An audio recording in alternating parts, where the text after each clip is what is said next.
Hello everybody, I am Baltmatrix, and today is a Sunday, June 19th, 2022. Happy Father's Day to everybody out there. There's a little bit of giant robot news today, so let's go ahead and get into it. The first bit of news comes to us from different places on the web. One is a YouTube video from the usual sources, and the other one is from TFFan Elzakar, posted on Facebook. First, we've got our first look at in-hand RC from the Legacy line. Legacy? Is it Legacy?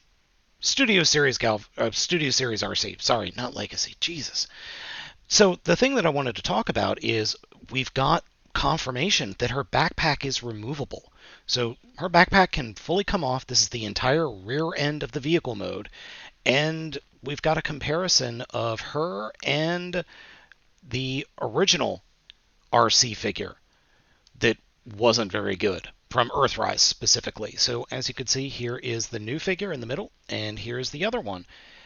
I think that's her.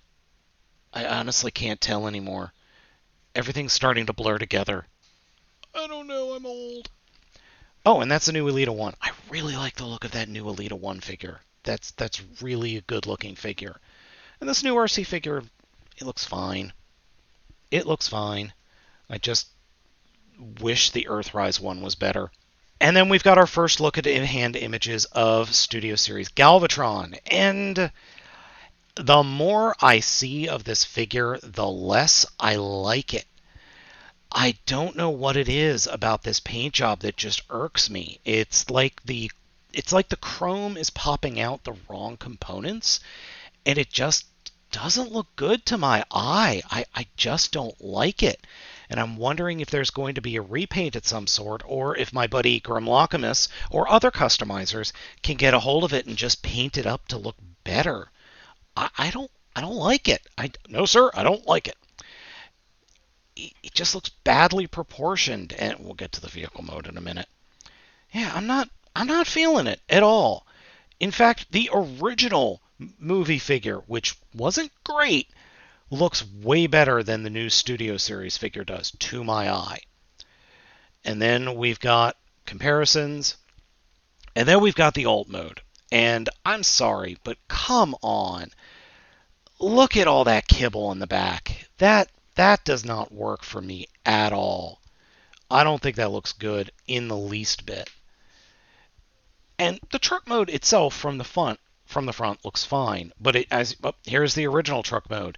It's way smaller, but it looks better to me. I mean, look at that. For all the problems that original Galvatron had, that's a clean truck mode compared to this. What the hell's going on back here, Hasbro? Seriously. Now, obviously, I don't have the figure in hand, so I can't judge it for myself, but just on the pictures alone, I am not feeling this figure. In fact, I think the original Galvatron is potentially a better figure than this. Next up, we've got MPG-01 Shoki Trainbot in-hand images. This comes via a member on Baidu, and you can head over to T-Formers and look at the actual news article yourself. Yeah, Shoki doesn't look too bad in hand. I still really worry about the longevity of this figure because all these train panels, they're all clear plastic. It's about 7 inches tall. It doesn't look bad at all. But again, as I said, all that clear plastic really has me worried. I don't know, guys. I don't know. Train mode looks great.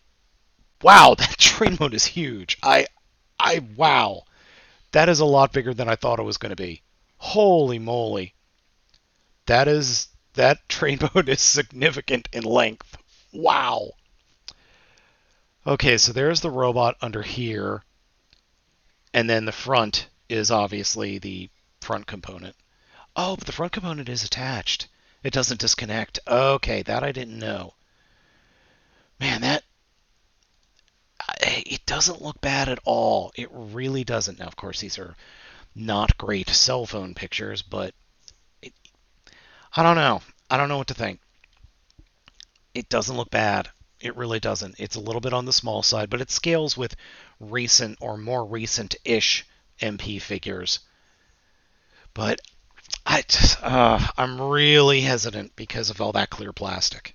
Next up, we've got leaked Beast Wars reissues. Iguanus, K9, Pterosaur Walmart exclusive listings. So we've got vintage Iguanus. Don't know which one that is. Is it going to be the original basics size, or is it going to be the Transmetal 2 version of the character? Then we've got Beast Wars Vintage K9. That's just a repaint of Wolfang. The yellow repaint, that is. And Transformers Beast Wars Vintage Pterosaur. So, what is that? Oh, I forgot to mention that all of these listings come from JT Prime 17. So, TR Generation Beast Wars Vintage Pterosaur. Again, is that the basics version? For $24? No, thank you. What is that? Is that the Transmetal version? Because at $24.97, that's the only thing. That's the only size class I can think of at that price range.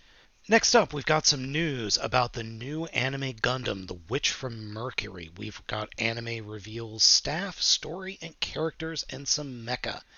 The anime official website states that the story is Ad Stella 122. No idea what that means. So that probably means that this is going to take place in an AU, or an alternate universe, as opposed to the Universal Century. This is an era where a multitude of corporations have entered space and built a huge economic system. A lone girl from a remote planet, Mercury, transfers to the Astacasia School of Technology, run by the Bernay Group, which dominates the mobile suit industry. Her name is Suletta Mercury. With a scarlet light burning in her pure heart, this girl walks step by step through a new world. What? Huh? Okay, so it's capitalist hellscape of a Gundam universe. Got it. So this is Suletta Mercury, second-year student in the piloting department who transferred to the school from Mercury. Suletta is timid and somewhat lacks communication skills. She is the pilot of Gundam Ariel, developed on Mercury. So she's got a little bit of Komi-san in her. Ooh, Space Komi-san. I'd be okay with that.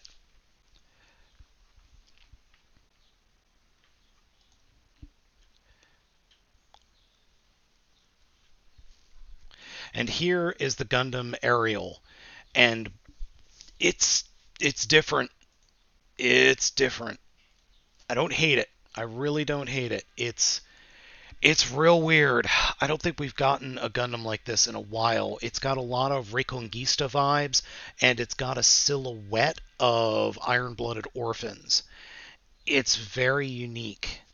It's more Reconquista than IBO, though. Or the beam rifle here that obviously can also double as a blade. Then you've got its shield, which I swear those are vernier thrusters on the sides there in yellow. I don't know. The unit itself also has beam sabers, which are obviously sticking off the back, and then Vulcan cannons, which are mounted at the top of the head. It looks like here in the chest there are something, so maybe this chest section opens up and there's maybe a mega particle cannon inside the belly. I don't know. It's got thick thighs save lives syndrome, but otherwise it's a very normal Gundam. It's got a lot of just very normal Gundam vibes to it. It's going to be really interesting to see this move in the animation. And let's jump back up here to the top. Yeah, this image has it much more rounded than this image has. Maybe it's just the angle that it's at. It's a very unique mobile suit. Now the next person is Miorene Rembrandt. Am I pronouncing that right? An attractive and academically distinguished second-year student in the Management Strategy Department. Miorene is the only daughter of the Delling Rembrandt, the president of the Bernay Group and chairman of the school's board. She has a strong rebellious feeling towards her father. Okay. And here's the next character. How in the hell do you pronounce that? It's pronounced Guel Det Jeturk or Jeturk, heir to one of the companies, one of the group's three branches, third year student piloting department. A rough temperament and is quick to anger. Yeah, he kind of looks it, especially with that hair. Good lord, man. He is an ace pilot, and he has this chunker. Holy moly. Look at this chunker. His weapon it's a boat paddle. There's probably a beam in there somewhere. Look at this thing. Holy crap.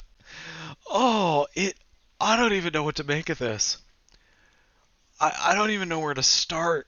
I like the coloring. It's got a lot of... Oh, and it's got a giant arse, too. The arse armor. I don't even know where to start with this. It definitely... This feels like it's out of Iron-Blooded Orphans, more than anything. It really does. It's got what look like thrusters inside the shield binders. It's got a pompadour coming off its head. Oh, where do I even start with this? Like, what are its weapons? No other detail. Like, I've looked. No other detailing is about this. It also curiously makes me wonder if this transforms somehow. I doubt it, though. Oh, this is so weird. It's obviously a very heavy unit. I don't know what to make of it. We'll just have to wait and see, because we've got to get more info on it. I love that it comes with a giant spanking paddle, though.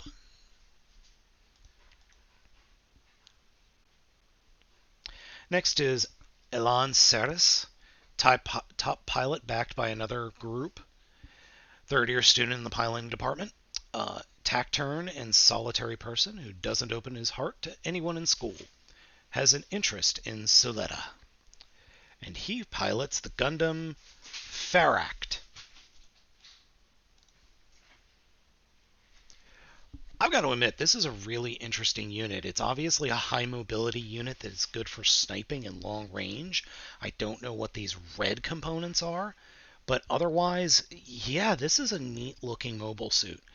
I'm curious about the feet, though. If you look at the heels, they're really interesting, and I'm wondering if that is going to have a unique mode so it can actually mount to different spots so it can pull off sniping, because that makes sense, giving the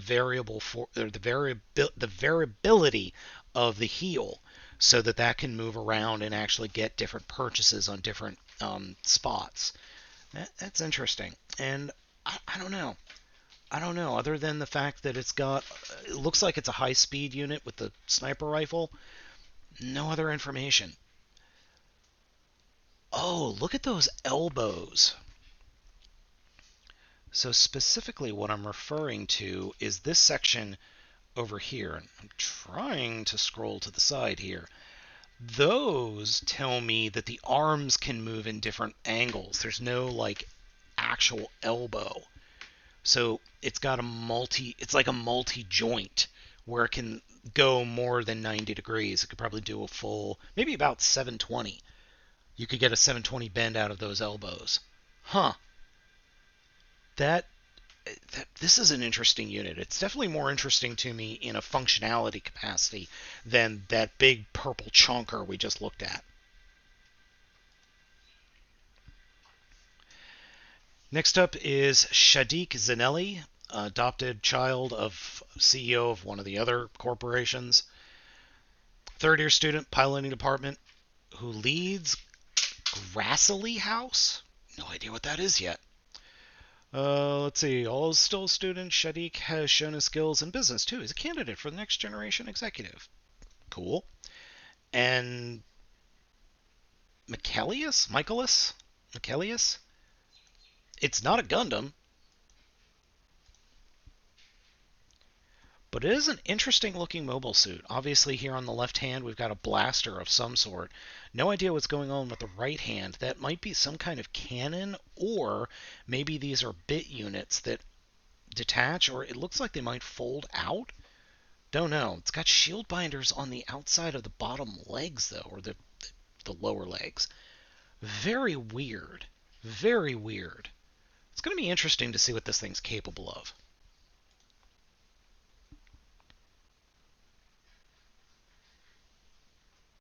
The anime will premiere in October and will premiere on Sundays at 5 p.m. JST.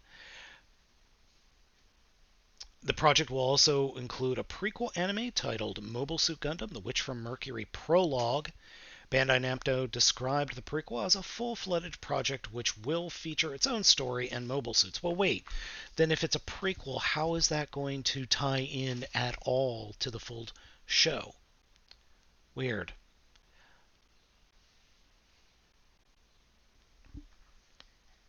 Anyway, that's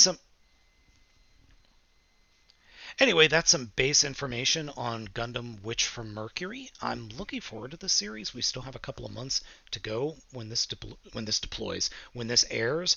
I'm really going to be seriously interested to see what the gunpla is. I like the aerial. I need to see it in motion. I'm not sure what to think of the. I'm not even going to try to pronounce the Dilanza. And again, I'm sorry for all my botched pronunciations. I don't even know what to make of this chonker. And then we've got the Feract. That's interesting to me. And the Michaelis. Either way, it's going to be interesting. I hope that it doesn't. Let's put it this way. I hope it's more understandable and we can actually understand what the heck the show is about, as opposed to Reconquista, which was a nightmare to actually figure out what was going on there. Alright folks, that's it for Giant Robot News. Today's Sunday, June 19th, 2022. Thank you so much for watching. Let me know what you think of all this news down in the comments, and I'll catch you all next time.